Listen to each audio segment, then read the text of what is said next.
Supreme court के senior जज ने इस्तीफा दे दिया। जराये के मुताबिक जस्टिस एजाजुल एहसन ने अपना इस्तीफा सदर को भिजवा दिया।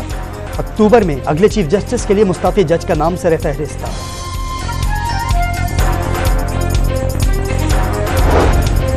इलेक्शन कमीशन ने तहरीक इंसाफ को बल्ले का इंतखाबी निशान वापस करने का फैसला चैलेंज कर दिया। चीफ जस्टिस की सरबराही में सुप्रीम कोर्ट का 3 रुकनी बेंच कल समाअत करेगा।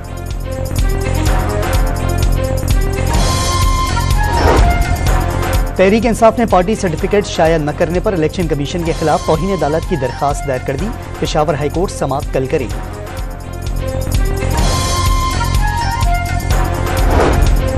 मुल्तान में कौमी असम्बली की 3 सीटों पर यूसुफ रजा गिलानी और उनके 2 बेटे पीपल्स पार्टी के उम्मीदवार, एक बेटे को सूबाई असम्बली का टिकट जारी।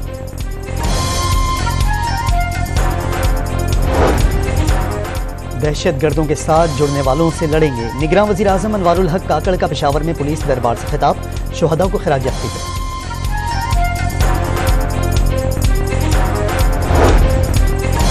और इस्लामाबाद में डकैती मज़ाहमत पर चीनी शहरी कत्ल, बीवी जख्मी हो गई, पुलिस ने मुकदमा दर्ज कर लिया।